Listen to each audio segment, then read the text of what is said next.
নতুন গানের প্রতিভা, তাদের গানের সঙ্গে যেমন হারমোনিয়াম লাগে, পাশাপাশি তবলাও।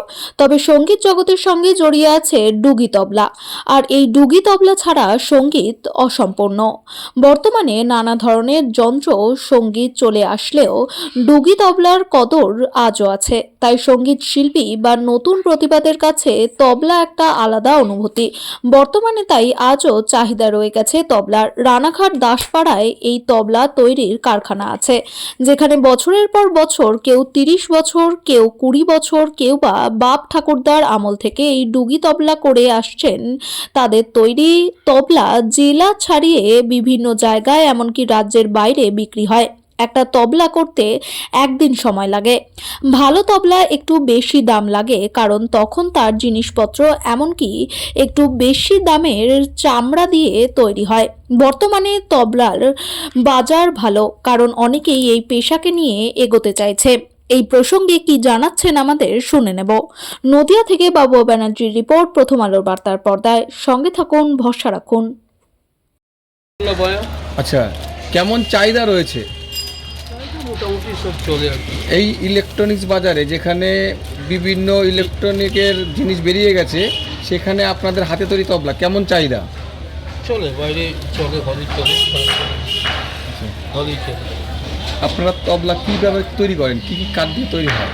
মেহগনি কাঠ আছে, নিম কাঠ আছে, সিরিজ কাঠ আছে, সেগুলো আপনারা কোথা থেকে নিয়ে আসেন? আরও কাঠায় আছে, চাকদায় আছে।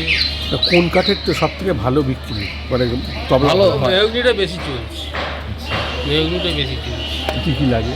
আচ্ছা, কি কি দিয়ে তৈরি হয়? কী কিছু চামড়া দিয়ে, হ্যাঁ, কিসের চামড়া সেটা? উপরে দুটো চামড়া থাকবে তোমার, ফটার চামড়া, নিচে একটা গরুর চামড়া, তারপরে ছোট দিয়ে টানা থাকবে, উপরে গাপ করতে হবে। এই গাবটা কী দিয়ে করে? গাপটা একটা লোহা চুট, মানে কামারশালায় যে লোহার জমে যে ঝামা বেরোয়, ওইটাকে পিষে মেয়ে ছেলেরা করে। ওগুলো পিষে শিলে বেটে আবার চালতে হয়, চেলে তারপরে ওগুলো আমাদের কাছে। এই কাজ কত বছর ধরে করছেন? আমার বাবার আমল থেকে করে আছে।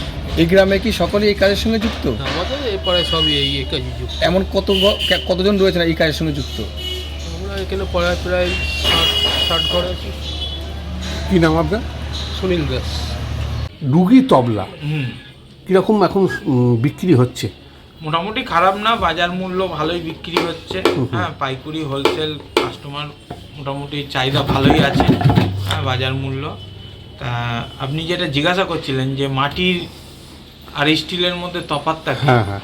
মাটিরটা মানে মোটামুটি সাউন্ড সিস্টেমগুলো ভালো হয়। আচ্ছা। আর স্টিলেরটা মানুষে নেয় হ্যাঁ। মানে ওয়েটের জন্য। হ্যাঁ। মানে বাজানোর সময় ওটাকে ব্যালেন্সটা ঠিক রাখা। হ্যাঁ হ্যাঁ। মানে ওইগুলো স্টিলের তো না, কপারের হয়। আচ্ছা। তা ওইগুলো সাউন্ড সিস্টেম ভালো হয় এর থেকে। মানে ওইগুলো বড় বড় সিঙ্গাররা ওইগুলো বেশি ইউজ করে। আচ্ছা, মানে স্টিলের এগুলো? হ্যাঁ, স্টিলের, তামার। আচ্ছা আচ্ছা। তা বলছি, এই ডুগি আর তবলা এই দুটো পার্থক্যটা কি? ডুগি আর তবলার পার্থক্য বলতে গেলে, ডুগিটা তো বাঁ হাতে থাকে, হ্যাঁ, আর তবলাটা ডাইনা আর বায়া বলে। এই দুটো অ্যাডজাস্ট একটা সেট। এই দুটোর পার্থক্য না, আমি বলতে চাইছি যে ওটা তো কাঠেরই হয়। হ্যাঁ, তবলাটা কাঠের হয়। আর এটা কেন মাটির এরকম? এটার কি কোনো সাউন্ডের কোনো ব্যাপার আছে? হ্যাঁ, তবলাটা মানে অতিরিক্ত চড়া পাটে বাজে, তো ওই জন্য ওটা কাঠের একটু মজবুত বডি তৈরি করা। আচ্ছা।